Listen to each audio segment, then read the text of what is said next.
Travis Walton. A man who's about to take a unique and terrifying journey. A journey to the other side of his belief system. All of his notions of reality will be called into question. At first, it seemed like any other night as they headed home from work. What's that? I don't know. Maybe it's forest fire. I don't see any smoke. Yeah, well, what the hell is it? Get closer to it, Mike. Get closer to it.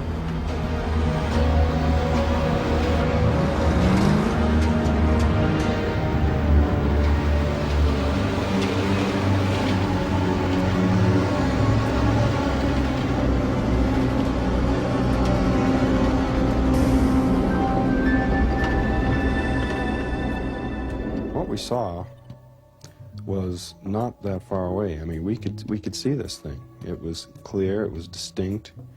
It wasn't just a point of light in the sky or anything like this. This was very close. You could have thrown a rock and hit it. I was scared, but like everyone there, but I got out and went towards it. That might have been a foolish thing, but I was thinking this thing might take off, you know. I just wanted to get a closer look, and I figured this would vanish. Travis! Get back in here!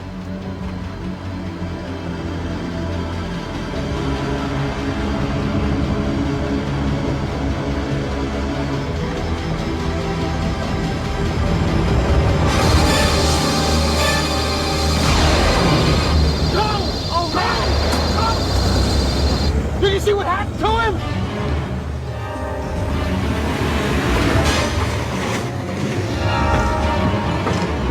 They killed him!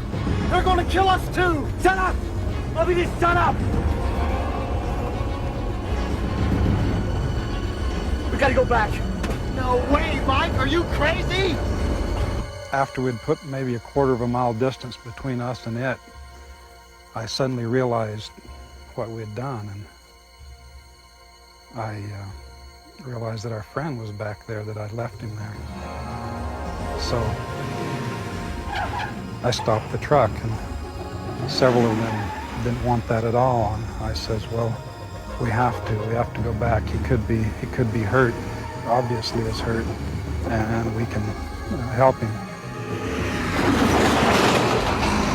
We went back to the site. The thing was gone. Travis was gone. So we thought maybe he wandered off somewhere. So we conducted a hand-in-hand search, you might say. 6 grown men walking around in the woods about as close to each other as they could get. We decided that without being able to find him, we would have to do something. What would we do? All we could think of was go to the authorities. The sheriff arrived and listened to their story. He was cautious, but not completely disbelieving. He decided the only thing to do was to go back up the hill in the morning and look for Travis. 3 of the guys had no intention of going back up the hill. They wanted to stay right down there where they were. And so me and one other fella and several of the sheriff people went back up the hill and covered all the roads below and above, and we looked for tracks, we looked for sign, we listened. We couldn't find him at all. There was no trace of him at all, no tracks of any kind anywhere. It just seemed that they must have taken him, whoever they were. We had no idea at that point. It's only maybe 100 feet or so away from us. You know, just sitting and filled this whole area in here. See how it's all burned up and stuff? It was huge, you know, it was filled this whole thing up. And just, it's the weirdest damn thing I've ever seen. Somebody from somewhere other than this world had taken him, and he was just not there.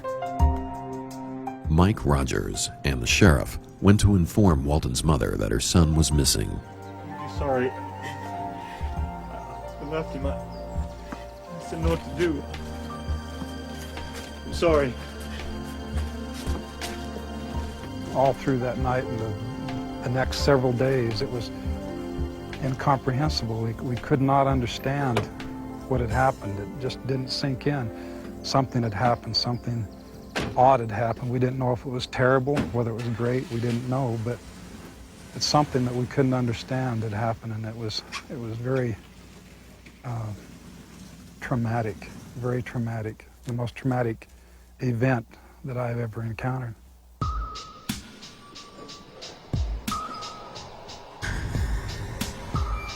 The sheriff from Holbrook expected that the men had murdered Travis and buried his body in the woods, and that they were using the UFO story as an alibi. Dallas, why don't you tell us about this conversation with Travis? Joe, they was just talking about his sister. Well, they've been dating. Do you have a problem with Travis here, son? Travis was my best friend. Why would I kill him? I don't know. I understand he wanted to marry your sister. Maybe you didn't like that idea. If you boys are all telling the truth, why not take a lie detector test? It's fine with me. Hell yeah, I'll do it. Well, good. We'll get to the bottom of this yet. A few days later, the polygraph examiner gave an official report. They told Mike Rogers that this was the first time the polygraph examiner had such a large number of subjects regarding the same event.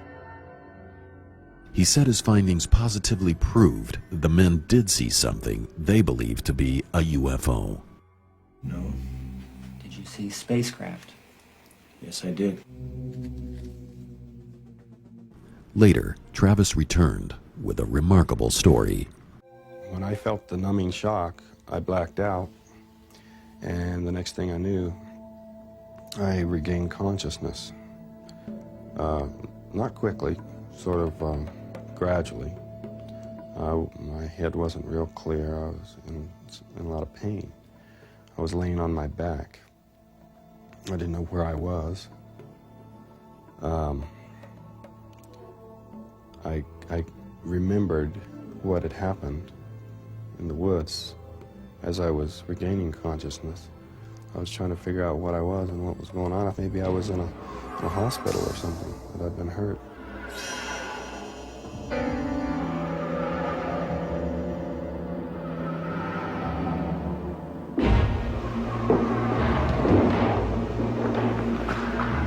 And I was standing in front of those things that were coming towards me, and they stopped there and they stood there looking at me.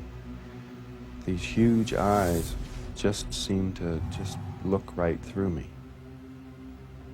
I didn't get any impression of emotion. It was a very detached, sort of just observing sort of thing, but it seemed like they could see everything I was thinking and feeling. Very disturbing feeling to feel so exposed. These huge eyes looked at me, and when they blink, and on an eye that big, the eyelid just slid down and opened like a window opening and shutting, and it just had the strangest sort of feeling. I couldn't bear their gaze.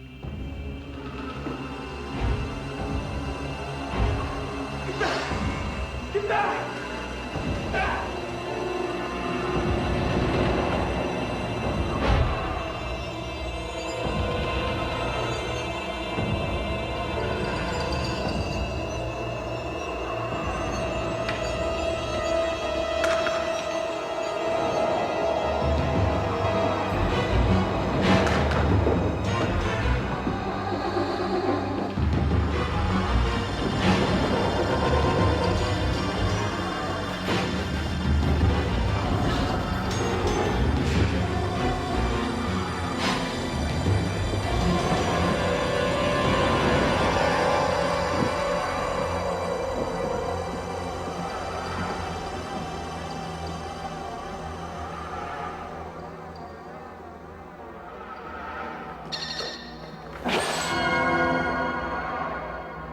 There was a lever there, and when I moved that, the star pattern appeared to move.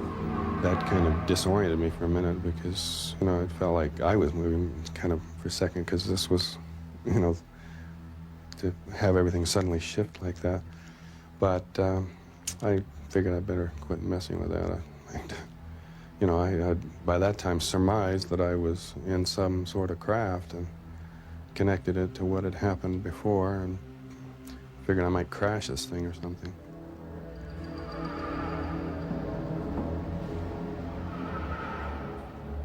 This person was not like these humanoid creatures that I'd seen earlier. This looked like a human being, looked like a man in a blue uniform. I went up to him thinking, you know, that I was being rescued, that I was being saved, that this was a person, you know. I started asking all kinds of questions. Where am I? Dude, where are we? And who were those things that I saw? Talk to me.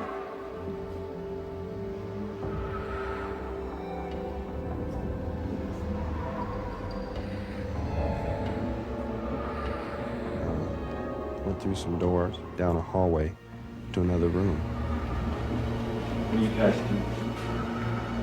What's going on here? I mean, who are you people? Touch me. Don't touch me! Don't! Get your hands off me! What are you doing? Touch me! What are you doing? What are you doing? Get off me!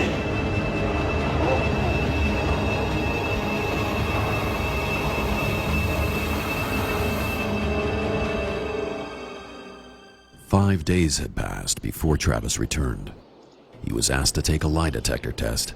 He too had passed. Little did he know that this event would cast a shadow over the rest of his life.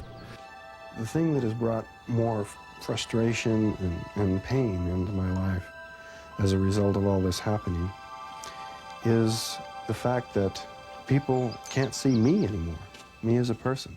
I get a feeling of invisibility because of this thing.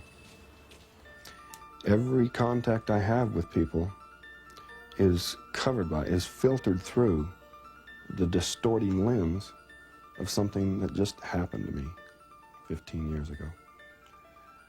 And it is something that just happened to me. I didn't do anything special or heroic. I'm not a hero or a celebrity any more than I'm a deceiving rascal or a crackpot space cadet sort of person. I would like to be seen as myself rather than in terms of this thing that just happened to me. It could have happened to anyone.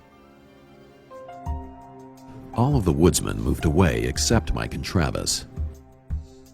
Travis married Mike's sister Dana and have 4 beautiful children, and still live in the same small town in Arizona, where no one has forgotten what happened more than 30 years ago.